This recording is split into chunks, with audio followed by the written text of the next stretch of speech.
I want to start by reading a quote. Djwhal Khul is known as the Tibetan. He's the disciple of Kuthumi, an ascended master of wisdom. He said, small groups would go forth to places around the world, hold steady an ideal for advanced teachings. It will appear that what they do will not have much impact. But the truth is, the impact will be felt for thousands of years. We received an invitation 2 years ago by Shahabuddin, who is the spiritual director and leader of this center, to go to Israel. He said, how would you like to go to Israel? I said, why? It's never been on our bucket list, and we promptly forgot about it. And then a call came in April, and it was the height of the Israeli-Iran controversy on nuclear attacks. And he decided that at that time we should go.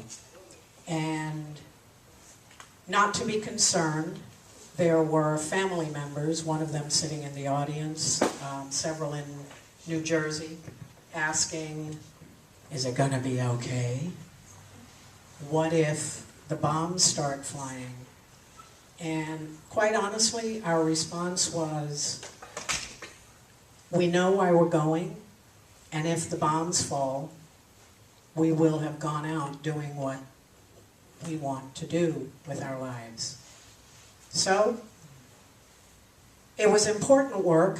We meditated and got guidance. Next slide.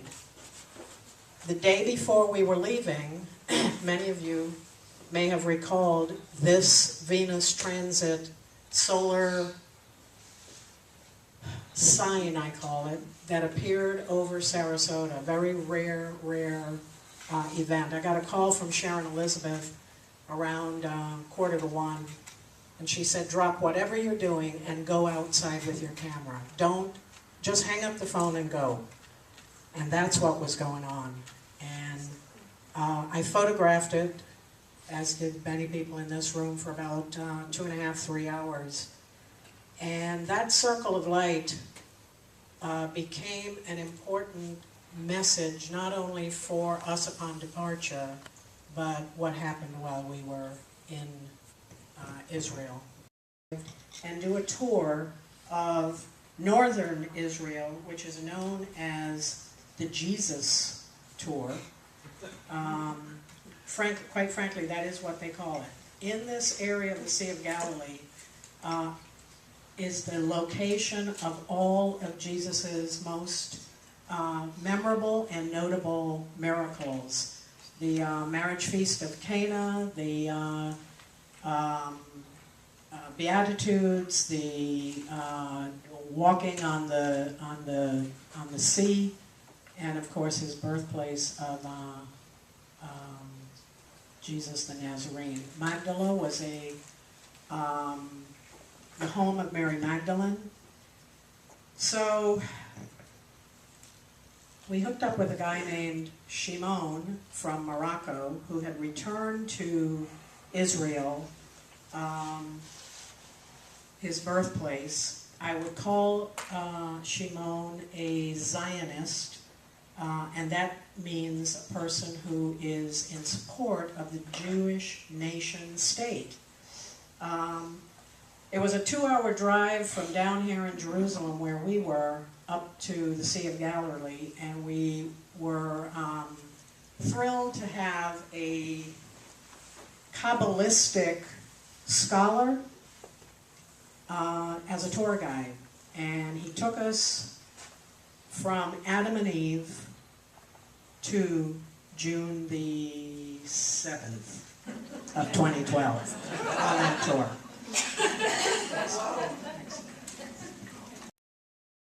However, the endless history of this location and the sacred sites throughout Israel has, through legend, history, and the visiting of pilgrims and devotees, has made these sites what they are. Whether Jesus really got baptized here or in the next stop where we went, I don't know. This is where we went in the Jordan River. No, we did not rent robes. No, we did not climb in with all those people. We had a different agenda. The first miracle, there are 4 miracles that occurred during our trip, and they'll all be identified in this presentation. But the first miracle happened here at the Jordan River, and I'm going to turn this part over to Patricia because... If you recall on the map, you have the Sea of Galilee. I don't know if it's... We are here, there's a dam here, and the baptismal area, where everyone is swimming here, is just below that dam. And it's like, and there's all concrete ramps that goes down, and there was actually concrete ramps where we were also. But the view from the other direction, this is a little further south, and this is where we felt called to be, where it was quieter, where the energy just felt more to what we were looking for. The reason it was so important for me is, this is my little great niece, Ellie. I was going to take her picture with me to Israel, because we knew by then we were going, and I was going to see how the energies were in Israel and see what, if the powers that be could hear our prayer. And so I printed out, just on plain paper, just cheap inkjet paper, I printed out several wallet-sized pictures of Ellie to take with me. And on the back, I just wrote, "For her highest good," and Om Shanti, which I consider a very, very powerful chant. Maybe one of the most powerful, because it calls in the source energy of the universe.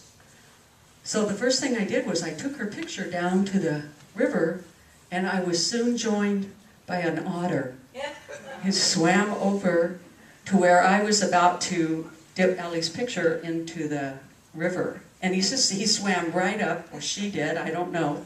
I did not say, "Flip over, I want to meet you." And she looked at what I was doing and with the picture and kind of just sniffed around, and then she swam away. And I've looked up otter since then, and as a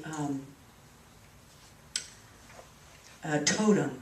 And they represent mothering, and they represent playfulness, and they represent childlike energy, which I thought was a wonderful combination for what was happening here with bringing Ellie's energy and calling on the Divine Mother. If ever you printed something off on your home printer and you've got it wet, you know what happens. It runs. And the picture did not run. So there was really no place to leave her picture there. I was going to leave her picture in several places around the Sea of Galilee. There was no place there to really leave it because of everything was concreted in. So I decided I would let that picture dry and take it to the wall in the old city.